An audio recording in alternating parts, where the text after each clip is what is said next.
Assalamu alaikum, dear viewers. In the previous lecture, we studied meaning and importance of aims of education. Our today's topic is factors affecting the aims of education. यानी आज हम देखेंगे कौन से factors ऐसे हैं जिनकी बिना पर एम्स ऑफ एजुकेशन डिटरमाइन होते हैं, डिसाइड होते हैं। तो चलिए देखते हैं। Number 1, prevailing philosophy of life, यानी किसी सोसाइटी या कंट्री में जो फिलॉसफी ऑफ लाइफ होगी उसी एतबार से वहाँ एम्स ऑफ एजुकेशन होंगे। इसी तरह से पॉलिटिकल आइडियोलॉजी, तीसरा फैक्टर है रिलीजियस आइडियोलॉजी, फोर्थ फैक्टर है साइकोलॉजिकल आइडियोलॉजी, फिफ्थ फैक्टर है social and economic problems, sixth factor है एक्सप्लोरेशन ऑफ नॉलेज।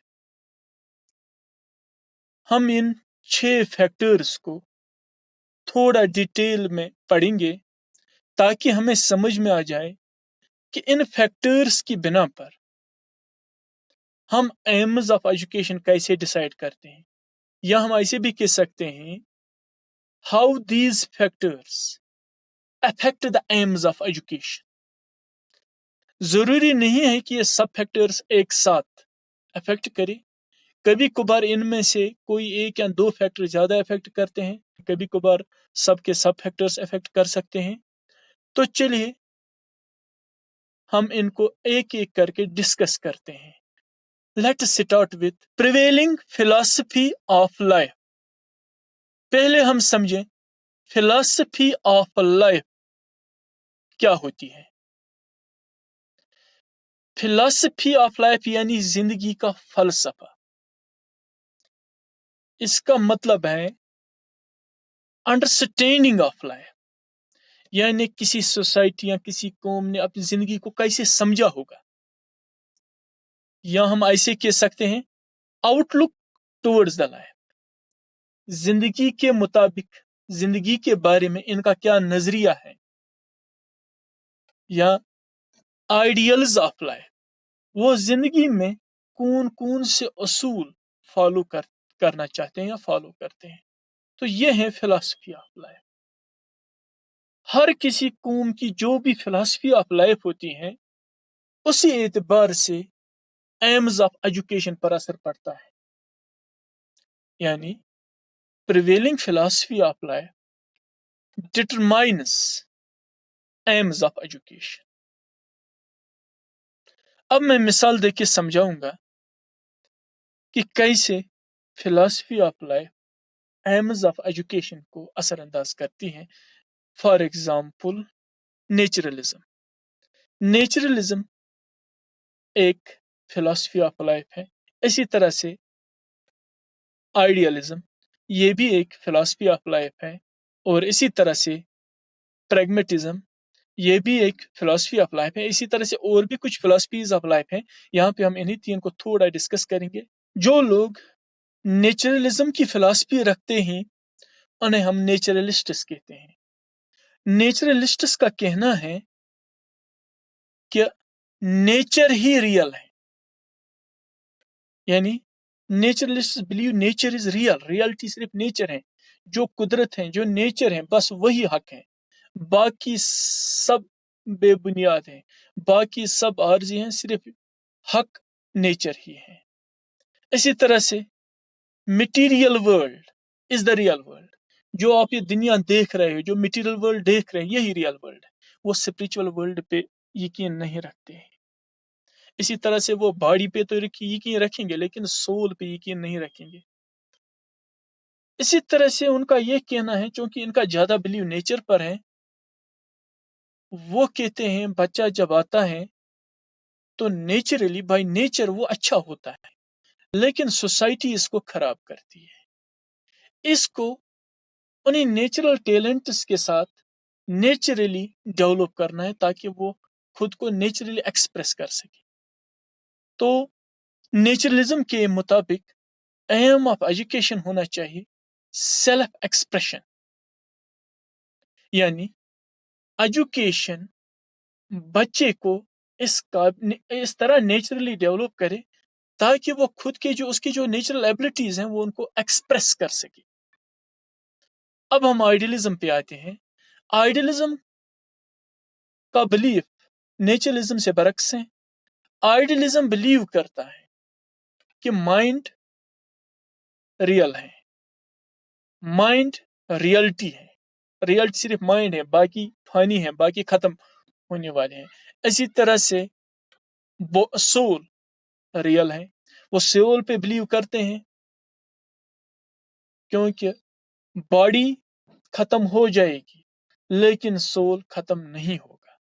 और माइंड की भी मैं एक मिसाल दे दूं, आपके माइंड, आप चाहते हैं, आपके माइंड में एक आइडिया आ गया कि मैं एक चेयर बनाऊं, वुडन चेयर बनाऊं, तो आपके माइंड में एक आइडिया आया और उसका डिजाइन भी आ गया।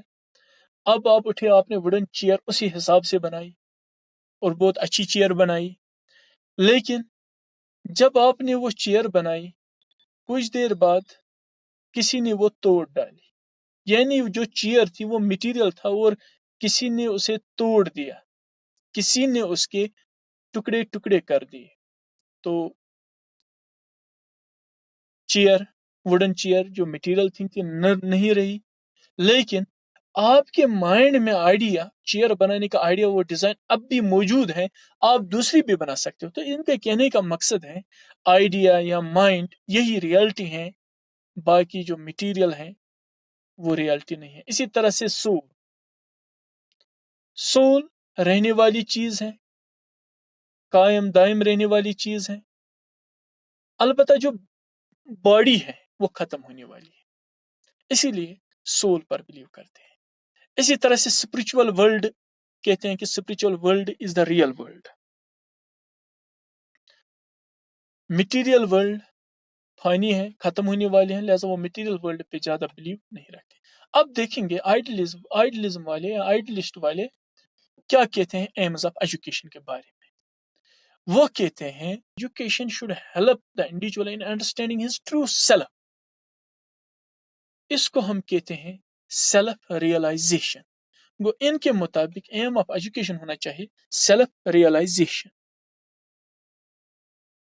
सेल्फ रियलाइजेशन में वो खुद के हकीकी सेल्फ को, खुद के वजूद को पहचानेंगे और फिर खुद की एबिलिटीज को पहचानेंगे और फिर खुद को अच्छी तरह से एक्सप्रेस भी करेंगे, जो भी उनके पोटेंशियलिटीज हैं वो बाहर निकालेंगे।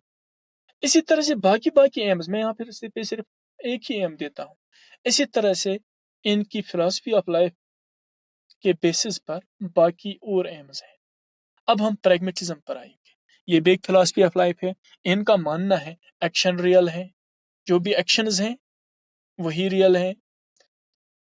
आइडिया पे बिलीव नहीं करते हैं, आइडिया तभी रियल है जब वो काम करेगा, यानी जब उस आइडिया पर एक्शन होगा तभी वो रियल है। इसी तरह से प्रैक्टिकल्स पर बिलीव कर, यानी प्रैक्टिकल्स पर ही बिलीव करते हैं। इसी तरह से एक्सपीरियंस पर बिलीव करते हैं, जो चीज़ इन्हें एक्सपीरियंस के जरिए से साबित हो जाए कि ये सही है, ये यूजफुल है, ये अच्छा है, ये एक्शन में आ सकता है, तो वही रियल है इनके लिए, उसी पर ये बिलीव करते हैं। इसी तरह से यूटिलिटी, जो चीज़ यूजफुल है वही अच्छा है, वही रियल है, इस पर बिलीव रखते हैं, बाकी इनके लिए यूजलेस होता है। तो इनके मुताबिक एम ऑफ एजुकेशन होना चाहिए सोशल एफिशिएंसी, यानी बच्चे में ऐसी क्वालिटी होनी चाहिए ताकि वो समाज के काम आ सके। यानी इसमें इकोनॉमिक एफिशिएंसी जब आएगी तो वो खुद ब खुद समाज के काम आएगा, डॉक्टर बनेगा, इंजीनियर बनेगा, तो या दुकानदार बनेगा, जो भी बने, कारपेंटर बनेगा, जो भी बनेगा।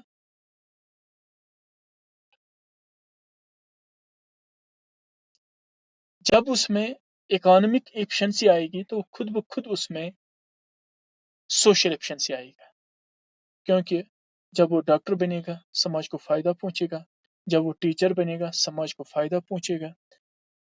इसी तरह से जब वो लेक्चरर बनेगा या और कोई पेशा अपनाएगा उससे समाज को फायदा पहुंचेगा।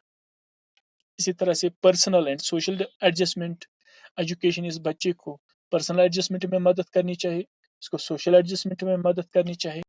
Now let's come to the second one, that is political ideology. سب سے پہلے ہم دیکھیں گے آئیڈیالوجی ہوتی کیا ہے. System of beliefs and ideas.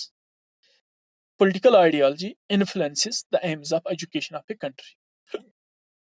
مثال کے طور پر ڈیموکریسی کسی کی پولیٹیکل آئیڈیالوجی ہے، monarchy ہے، ٹوٹلیٹیرینزم ہے. تو جہاں پہ ڈیموکریسی وہاں پہ ایم ہوگا اچھے سٹیزن بنانا، گڈ سٹیزنس. monarchy ہوگی، ایم ہوگا لائلٹی ٹو دا کنگ اور کوئین، یعنی بادشاہ یا کوئین کے بنسبت وفاداری پیدا کرنا. اگر ٹوٹلیٹیرینزم ہے یعنی ایبسولوٹ گورنمنٹ ہے، ظالم وہ حکومت جہاں پہ پورے پاورز ایک ہی حکمران کے ہاتھ میں ہوتے ہیں تو اسے ٹوٹلیٹیرینزم کہتے ہیں. اگر ٹوٹلیٹیرینزم حکومت کی آئیڈیالوجی ہے تو وہ پریپیئر کرے گی انڈیویجولس کو for the good of the state, یعنی prepares individuals for the good of the state, یعنی سوسائٹی اسٹیٹ کی بہتری کے لیے تیار کرے گی. تو انڈیویجول کی خود کی بہتری کے لیے ان کو انڈیویجولی تیار نہیں کرے گی بلکہ انڈیویجولس کو سوسائٹی کے لیے تیار کرے گی. Next one is religious ideology. Religious ideology also determines the aims of education. Ancient India کی طرف اگر ہم دیکھیں گے تو ancient Indian education جو تھی وہ religious ideology پر ہی بیسڈ تھی. مثال کے طور پر فار ایگزامپل ویدک ایجوکیشن، تو ویدک ایجوکیشن ویداس پر بیسڈ تھی اور ایمز آف ایجوکیشن بھی ویدک ریلیجن پر ہی مبنی تھے. ویدک ایجوکیشن کے بعد بدھسٹ ایجوکیشن آئے، بدھسٹ ایجوکیشن بھی ریلیجیس آئیڈیالوجی پر مبنی تھی. اسی طرح سے مسلم ایجوکیشن جب مسلم حکمران آئے تو انہوں نے مسلم ایجوکیشن، انہیں جو ایجوکیشن دی اسلامی ایجوکیشن دی اسے مسلم ایجوکیشن کہتے ہیں. مسلم ایجوکیشن کے ایمز آف ایجوکیشن بھی اسلام کے مطابق تھے. Next one psychological ideology. Psychological ideology says there is existence of individual differences. یعنی no two individuals are alike. کوئی بھی دو شخص سیم نہیں ہے، ایک جیسے نہیں ہے. ہر شخص میں الگ الگ صلاحیتیں ہیں، لہذا ہمیں ہر شخص کو الگ الگ اس کی صلاحیتوں کے مطابق ڈیولپ کرنا ہے. That means aims of education should be according to the needs, interests, abilities and developmental level of the students. Let's come to the fifth one, that is social and economic problems. ہر کسی ملک یا society میں تو social problems اور economic problems ہوں گے ہی. تو education کیا کرے؟ Aim of education should be to solve social problems. For example اگر کسی سوسائٹی میں چائلڈ لیبر ہے، ڈرگ ایڈکشن ہے، تو ایجوکیشن کے ذریعے سے ہمیں یہ سوشل پرابلم سالو کرنے ہیں. اسی طرح سے اکنامک پرابلمس، اگر اکنامک پرابلمس ہیں تو ان کو بھی ایجوکیشن سالو کرے گی، یعنی ووکیشنلی ٹرین کرے گی بچوں کو تاکہ ملک کی اکنامک پرابلمس حل ہو جائیں. Sixth and last factor is exploration of knowledge. ہمیں نالج ایکسپلور کرنے کی ضرورت کیوں پڑتی ہے؟ کیونکہ آج کا دور جو ہے یہ سائنس اور ٹیکنالوجی کا دور ہے. It is the age of science and technology.